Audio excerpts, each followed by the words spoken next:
So, I'd been a straight cis male most of my life. It wasn't until I started hanging out with other queer people and having a brief stint of bisexuality in 2020 that I'm still not sure was brief that I questioned my gender. How one led up to another went like this. I realized a lot of people coded me as gay or bi throughout my life, with no questions to me as to if those assumptions were true.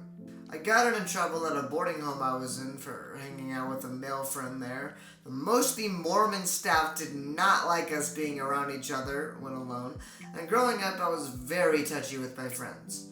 However, I never once considered any of these interactions to be romantic in nature or attractive to me or anything of the sort. I figured then that maybe all these people just had bad assumptions. Then there came Astolfo. Early on in this weird journey, I found kinship with this character. Here was a silly boy dressed femininely and looked really cute. Cute? I asked myself, but boy, cute? This cannot be. So for a while I thought maybe I'm demisexual, like attracted to men a bit and women a lot.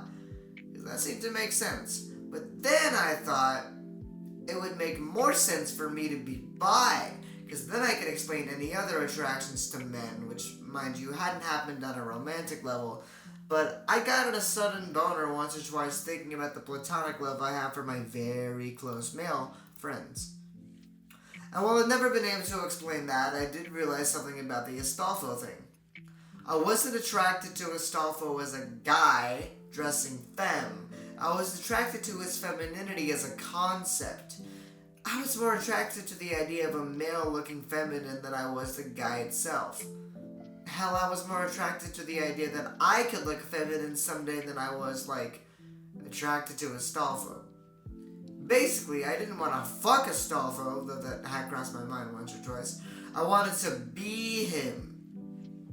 So during this time, friends had come to acknowledge me as bi, but I've never looked at a male stranger and found romantic or sexual thoughts coursing through my head.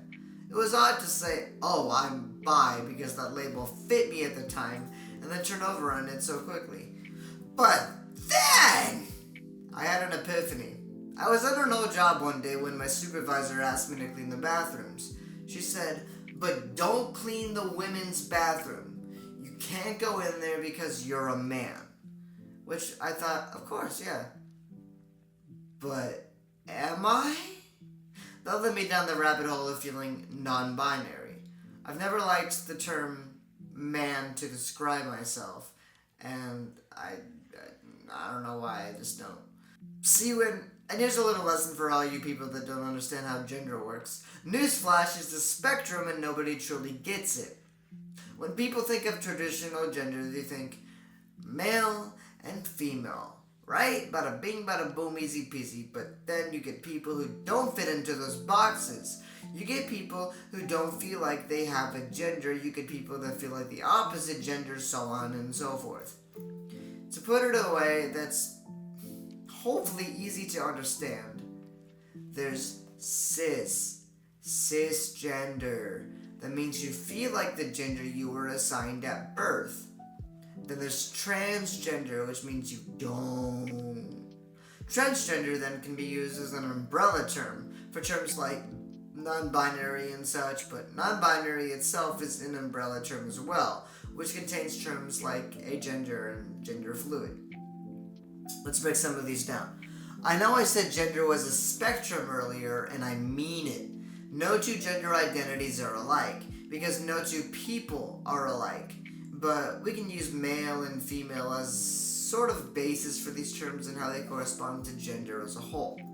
So, transgender, in the opposite sense, not the umbrella term I mentioned earlier, means you feel opposite to how you were born. Non-binary means you don't fit within the confines of male and female. Basically, if heads on a coin is male and tails is female, non-binary is on its side. Agender, under the non-binary umbrella, means you don't correspond with a gender identity at all. Like it just doesn't occur to you. Gender fluid, and the one I'm feeling like currently, means you might identify as a boy one day and a girl the next, or hell, any of these I've mentioned and more. Bigender means you feel both wholly like a boy and wholly like a girl. It's very similar to gender fluid, but with less shifting around and more distinct identity. Think Jesus and the Holy Trinity and stuff. Like, Jesus is wholly a man and wholly God and whatnot, whatever. Same for bigender people and that other stuff. Demigender means you feel mostly one way and a bit the other. A demi-man might feel male like 95% of the time and female 5%. And a genderqueer is another umbrella term, one that can be used in place of the transgender one to mean basically this person's gender identity isn't cis. Intersex is also in this group, but it's less of a gender identity thing and more of a physical trait thing, so I won't explain that or go into it here. But to summarize this point, there's male, female, opposite, neither, nothing, switching, mostly, both, and finally there's something there, but I'm not sure yet. And etc.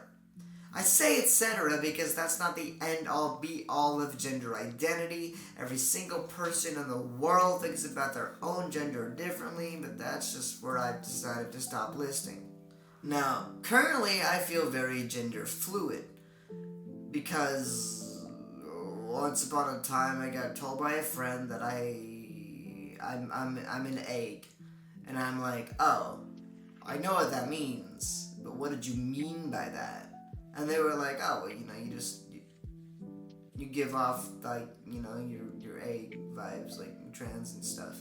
And I was like, oh shit, because like I like the idea of being trans, but at the same time, I love how I look now. I love how I sound now. I love everything about like my identity.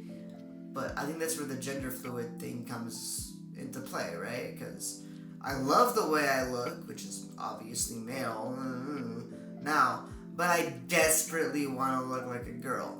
But I also don't want to look like a girl permanently. I just want to be able to slip in and out of looking like a girl or a boy easily and whenever I see fit. The saving grace is I'm a vocal chameleon, so I can change my voice to best fit how I feel in any given moment. But the voice not matching to my face is only a fun party trick for so long. It's like whatever. But yeah, so those are my thoughts.